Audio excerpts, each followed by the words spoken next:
sejahtera bagi kita semua. Sebelumnya, perkenalkan, nama saya Adi Waryono. Saya mahasiswa dari Universitas Pelita Bangsa.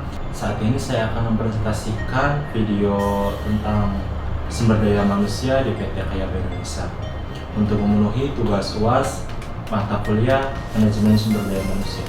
Sebelumnya, kepada yang terhormat, Ibu Sinta Haryanti, selaku dosen pengampu mata kuliah MSDM, untuk mempersingkat waktu, mari kita lanjut presentasi kali ini. Yang pertama ada profil perusahaan.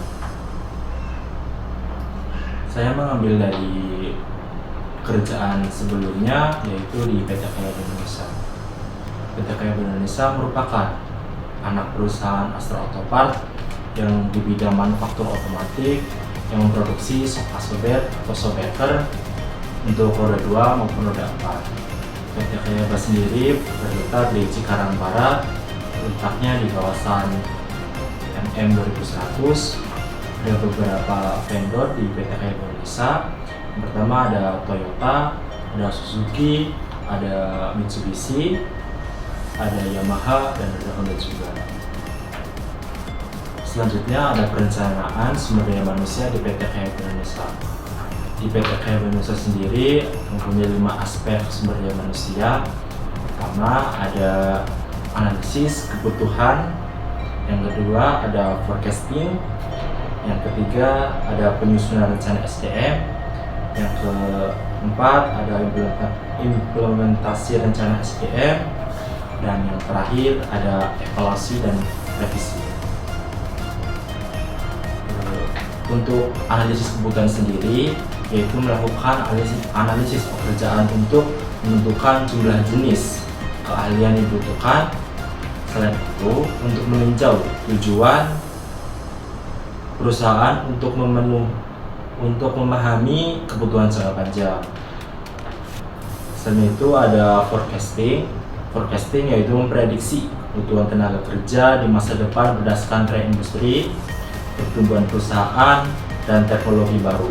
Selain itu juga memperkirakan tenaga kerja di pasar kerja. Selanjutnya ada penyusunan rencana sumber daya manusia, yaitu untuk menyusun strategi untuk rekrutmen, mengembangkan dan mempertahankan tenaga kerja yang sesuai. Selain itu, merancang program pelatihan dan pengembangan untuk meningkatkan karyawan di PT KAYABA Indonesia tersebut. Selanjutnya ada implementasi rencana sumber daya manusia, yaitu melaksanakan proses rekrutmen dan seleksi berdasarkan kebutuhan yang telah diidentifikasi. Selain itu juga mengembangkan dan mengelola program keahlian dan pengembangan.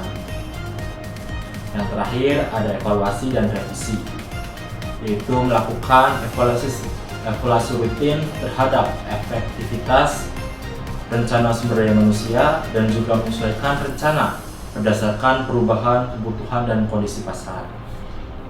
Untuk slide selanjutnya ada job description dan job recruitment. Di PT KAYABA sendiri ada banyak job yang bisa dilamar oleh pelamar kerja.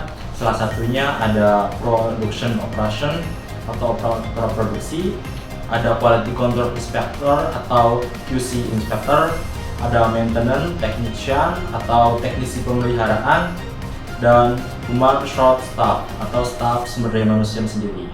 Dan yang terakhir ada quality control inspector atau QC operator untuk jenjang atasan. Untuk job recruitment sendiri ada berbagai macam pendidikan dari SMA sederajat sampai S1. Untuk melihat kualifikasinya bisa dilihat di layar. Ada beberapa kualifikasi yang harus dipenuhi oleh pelamar. Untuk slide selanjutnya ada pelatihan dan pengembangan karyawan.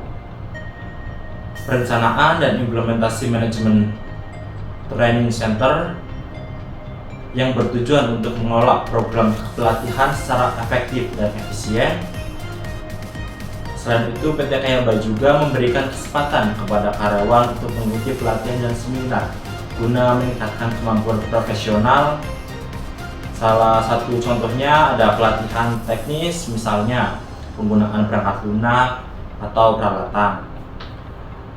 pelatihan kerja sama tim, mengembangkan bakat dan potensi, dan sebagainya.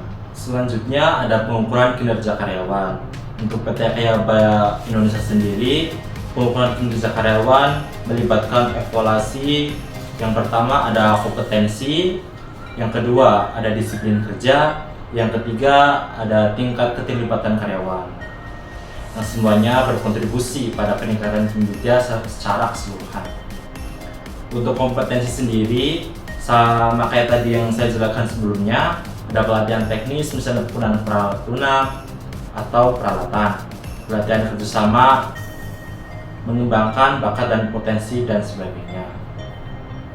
Untuk disiplin kerja, contohnya yang paling penting adalah hadir tepat waktu, mengatur istirahat, menghindari absen tanpa izin. Jadi kalau misalnya mau absen atau tidak hadir, diwajibkan melaporkan ke atasan agar supaya atasan tahu bahwa karyawan ini tidak bisa hadir kerja pada hari itu juga.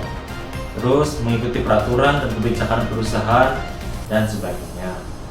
Untuk tingkat keterlibatan karyawan sendiri, contohnya berkontribusi terhadap perusahaan, mengidentifikasi dan menyelesaikan masalah dengan benar, membangun tim yang solid, dan memotivasi bawahannya atau rekan kerjanya, dan sebagainya. Untuk selanjutnya ada kompensasi. Untuk PT Kayaba sendiri ada beberapa kompensasi dan tunjangan untuk para karyawannya. Untuk kompensasi sendiri ada gaji dan tunjangan. Untuk gaji di PT Kayaba Indonesia sendiri yaitu mengikuti UMK di tahun 2024. Dan untuk tunjangannya ada beberapa tunjangan yang didapatkan oleh karyawan. Yang pertama ada tunjangan transportasi, tunjangan kesehatan, tunjangan hari raya, tunjangan hari raya Natal, tunjangan shift, tunjangan transportasi overtime, tunjangan makan, dan bonus tahunan.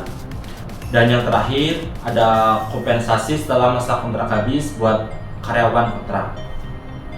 Untuk welfare sendiri di PT Kayaba ada beberapa asuransi, yaitu BPJS Ketenagakerjaan dan BPJS Kesehatan. Cukup sekian yang bisa saya presentasikan. Kurang dan lebihnya saya ucapkan terima kasih.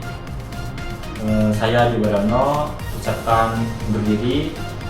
Sampai jumpa lagi. Assalamualaikum warahmatullahi wabarakatuh.